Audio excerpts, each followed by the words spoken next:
Welcome. Thank you for listening to episode 2 of the College and Scholarship Help podcast. My name is Kalila Hall. I am the Chief Planning Officer of the Planner LLC based in Jacksonville, Florida.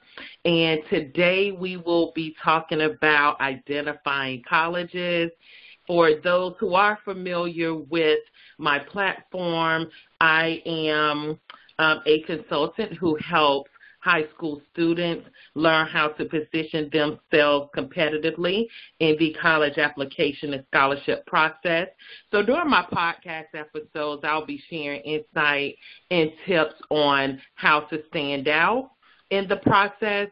We'll also be covering material in my book, The Pre-College To-Do List, which is available on Amazon, and so excited to kick off these episodes to help these students matriculate into college and do that successfully. So let's get into identifying colleges. This is probably one of the most exciting parts of the overall process because students have a list of colleges that they are just super excited about. Either they have family members who have attended these colleges, or they have they're really into sports, or they have a beautiful campus, and the list goes on and on. But the students typically have a good idea of what colleges they're interested in. That may sometimes be different than what the parents are interested in and, the list of colleges that they have. But overall, this is an exciting time, and we're going to talk through tips on how to narrow down that list. So in my book, we talk about students having a list of 20 to 25 schools, and that's absolutely fine. My tip is to at least have a minimum of 5 potential colleges. A minimum of 5 potential colleges.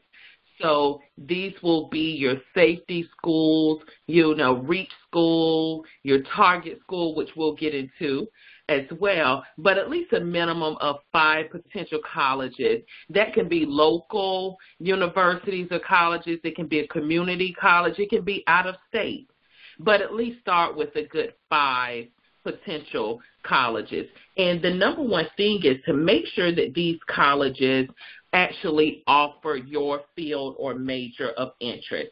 So if you are interested in law and you attend a college that does not have courses that align with that, then that may not be the school that you need to apply to. If you're interested in medicine, if the school doesn't have a pre-med program, that's not to say that you shouldn't be interested in it. However, you want to try and to align yourself and attend colleges that have the major field of interest that you want to study.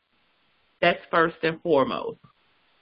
And then they'll have that mission requirement, the SAT and ACT. Most colleges and universities will have a average freshman profile on their website.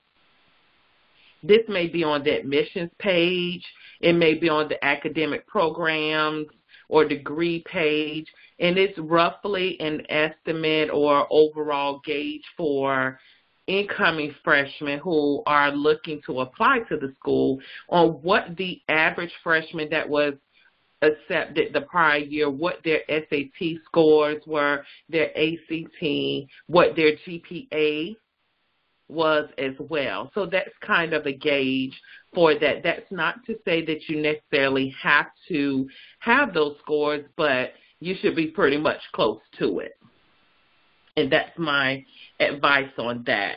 So the application deadline, each school will have a specific deadline on when the application has to be in.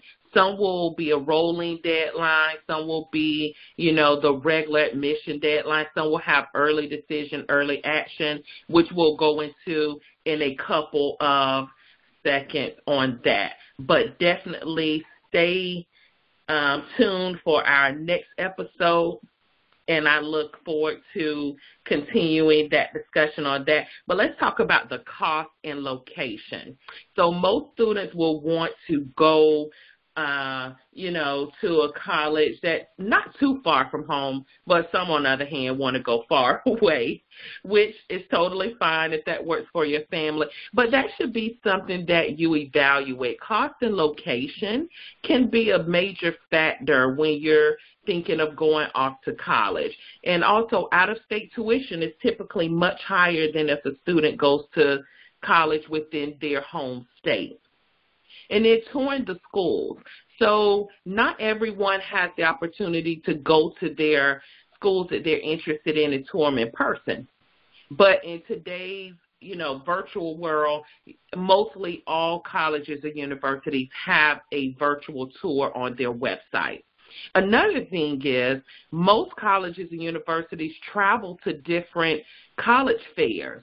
So if there's a college that you're interested in, but you aren't able to go visit, call the admissions office and ask them when will they be to a college fair near your home state or near where you live. That may be a great opportunity for you to go and speak with the recruiter there. Now let's talk about the safety, target, and reach school. So your reach school is one where you may be lacking in a few areas, such as maybe your SAT and ACT is low, it's not at the recommended level, or, there's some other gaps that you need to address. Maybe it's your GPA. So that's what would be considered a reach school, but it's still on your list. And then, your safety school is one where, you currently exceed the GPA and test scores.